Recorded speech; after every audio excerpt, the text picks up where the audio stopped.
And when polling centers will be the focus tomorrow in the courtroom, that could be playing a role in the elections after the ballots are cast.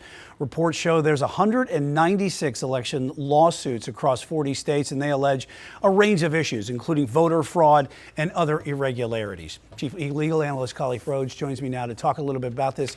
And Khalif, is this a sort of like a flood the zone approach to election lawsuits as we head into tomorrow? 2020, I think that was the case, right? After the election, there were, it seemed like 1 million lawsuits, and it was a spaghetti approach. We'll throw something on the wall, hope that it sticks. This isn't, I don't think it's a flood the courts type of approach. I think it's a concerted effort. I think Whatley and his team, former NC chair, now part of the GOP chair, had a conscious decision to say we need more attorneys on the ground. We need boots on the ground in every battleground state. When they initially took over, they went and removed a lot of their staff, their day-to-day staff, and hired a lot of attorneys in these places. They got poll workers in multiple locations, but they also have attorneys filing challenges to voter rolls, filing challenges to ensure that the rights that they believe are being violated or potentially could be violated during this election are not. And so I don't think it's a flood. I just think we're seeing a lot of lawsuits specifically towards this last 3 or 4 months of the election, because it was timing. It was part of their plan. On the one side, the co-chair, Trump, was talking about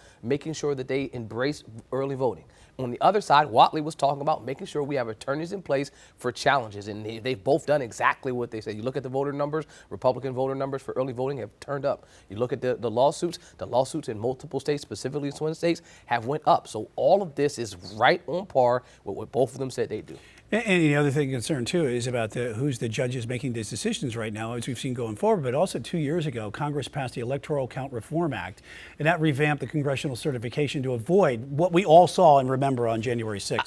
I can say I'm a fan of bipartisan approaches, and I'm happy that there was something that was done in the wake of that. You're talking about the law from 1887 that talked about the certification process. And so when you look at this Electoral Count Reform Act, it's a couple points. First, it's the vice president, and we've talked about this a lot, that Mike Pence should have done this and would have done this, and you talk about what other folks say they would have done if they're in that seat. Well, they made it clear that he doesn't have an opportunity to make a determination. He or she clarifications on a lot of things. This is only in terms of he's only there in formality only. It's not a decision-making role. The other thing, it increases the objection threshold. Before it used to be 1. Now you need to have the bar raised where you're having 1/5 of each of each chamber, which is extremely important. Then you're talking about this one slate of electors where you see the former president and multiple people had multiple electors as part of that scheme that they're talking about in Georgia in some of Jack Smith's cases, where they're saying before these electors can go, the governors in each of those states have to certify that these are the electors that are supposed to be sent. So now you don't have an opportunity for random electors to show up at the state house or other places because if the governor didn't sign off on it, then it didn't happen. And so this legal process, I think, worked in this situation, and it worked in real time as opposed to something that took 10 to 15 to 20 years to take place. This is folks that lived in it in real time, and they said we need to make a change. Real quick, do you think any of these election lawsuits will affect the election results? I think a lot of these lawsuits are already having an effect. They're having a secondary effect of bringing more awareness to the electoral process, period. But I think some, specifically in our state, look at the one in UNC. They wanted to use the IDs on the phones.